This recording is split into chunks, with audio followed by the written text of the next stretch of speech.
welcome back to my channel. Today we are going to be making a gluten-free vegan pecan pie. I have never made one before and it seems similar to a butter tart, so we're gonna try it out and let's go. All right, first step is to make our pie dough. If you would like to see how I made this pie dough, it's from my apple pie video. I will link it here and in the description, so you can just go there to find how to make this one. And I'm going to just transfer it into our dish here.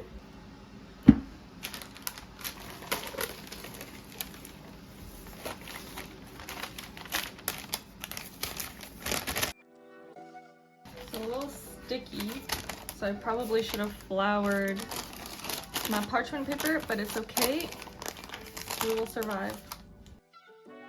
Alrighty, so we just crimped the edges here. I didn't leave very much pie crust on the edge, so if you leave more, you can have a bigger edge rim, but I forgot. I had to Google. I had to YouTube, okay? I didn't know how to make a fancy rim, but this is what we have now. So what I'm gonna do, poke a few holes in here, throw it in the fridge, and then we'll make our insides. Alrighty, our first step in the pecan pie is to make the flax egg. So we're going to do 2 tablespoons of ground flax seeds or flax meal, and then mix it with 4 tablespoons of water.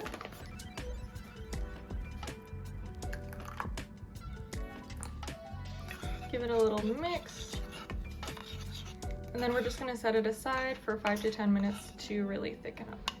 Alrighty, now I'm going to just chop up all of our pecans. The recipe states 2 cups of chopped pecans. I kind of want it to be like half pecan, half butter tart-y. So and this container was only 200 grams, so I'm just gonna do 200 grams instead of 2 cups. So now the goal is not to make them super tiny. We actually just want chunks, I guess, but I'm just gonna go off of my feeling. I feel like this will be tasty in a slice, so we're just gonna roughly chop them all to about this size. Alright, they look like a lot more now that they're chopped, so I'm gonna go with that many. I have this many left in my container. I'm gonna save a few for decoration on the top. Alright, let's make our filling. 4 tablespoons of melted vegan butter. So I melted it a few minutes ago and just left it on the stove to stay warm and melted. I do not want this to be hot by any means. And I'm using my basil plant butter like I did in the last video. And then we need 3/4 of a cup of dark corn syrup. All I could find was golden corn syrup, which is what I have. So we're going to use that. If I run out, I'm gonna use maple syrup just because this is like super unhealthy. I do have more corn syrup, but it is very unhealthy for you, so if I need a little bit more, I'm going to use maple syrup. You can also use agave. I decided to use agave instead for the remainder. I have just over 2/3 of a cup, so we are so close. We just need a little bit more. There.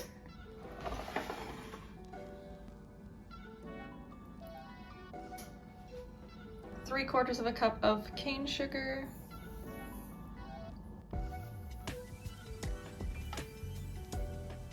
two teaspoons of vanilla extract, our prepared, look how that turned out, flax eggs, and lastly 3 tablespoons of cornstarch. Alrighty, now let's whisk it all together. Okay, so this looks like disgusting, but you want to make sure there is no remnants of the cornstarch, because that will not just like dissolve in heat. It will stay in a chunk. So we're all ready to go now. We got our pie crust here, beautiful. We're going to put all of the pecans that we chopped inside of here.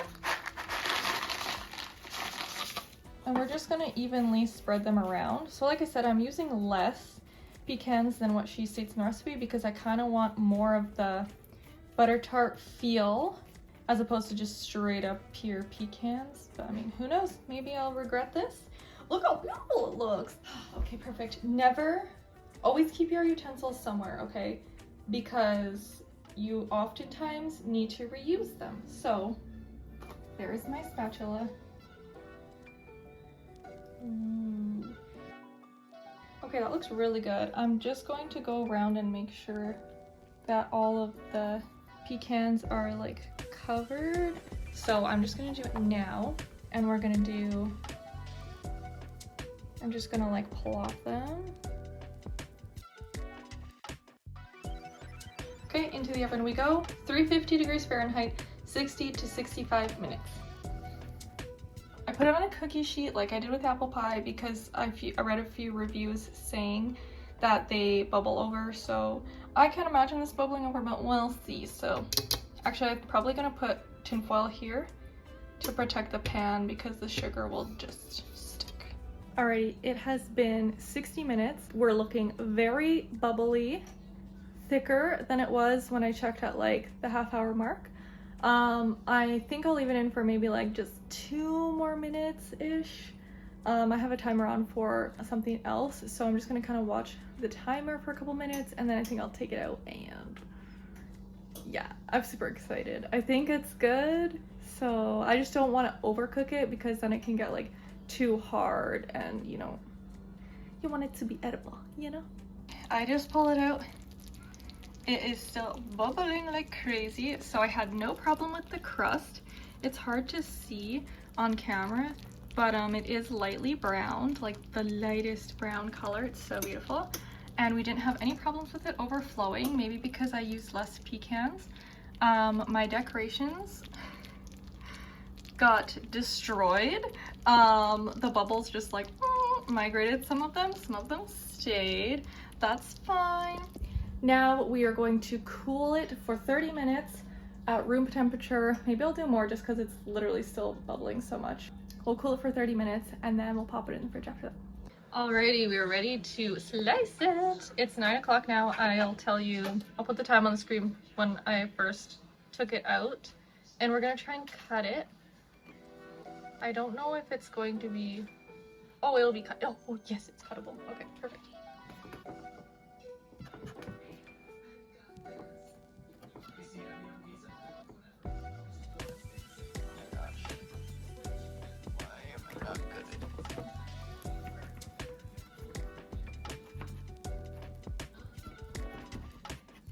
Oh, you know why? It's because the sugar melted through into the bottom. Maybe, I don't know. We'll see.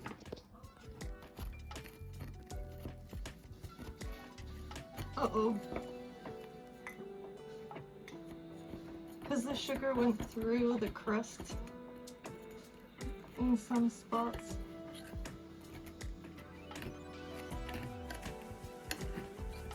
I should not have put holes in it though.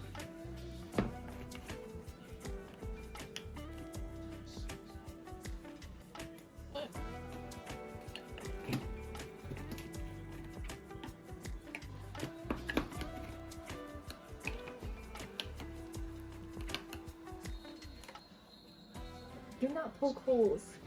Do not poke holes if you make this one.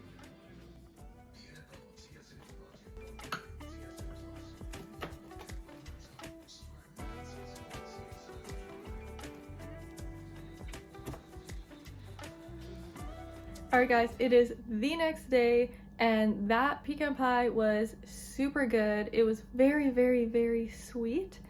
So if you like very sweet things, you will love it. I couldn't eat very much of it because I'm not really like that into the very sweet things, and of all the crust that was left. So a big no-no, as you could see. Do not poke holes in the pie crust. Okay, I even had my the owner of the bakery, the gluten-free bakery here, she messaged me and she said, yeah, no holes. Do not poke holes in the pie crust before you put the, because the sugar's so thin, it just will go right through all the holes and it will just stick everywhere.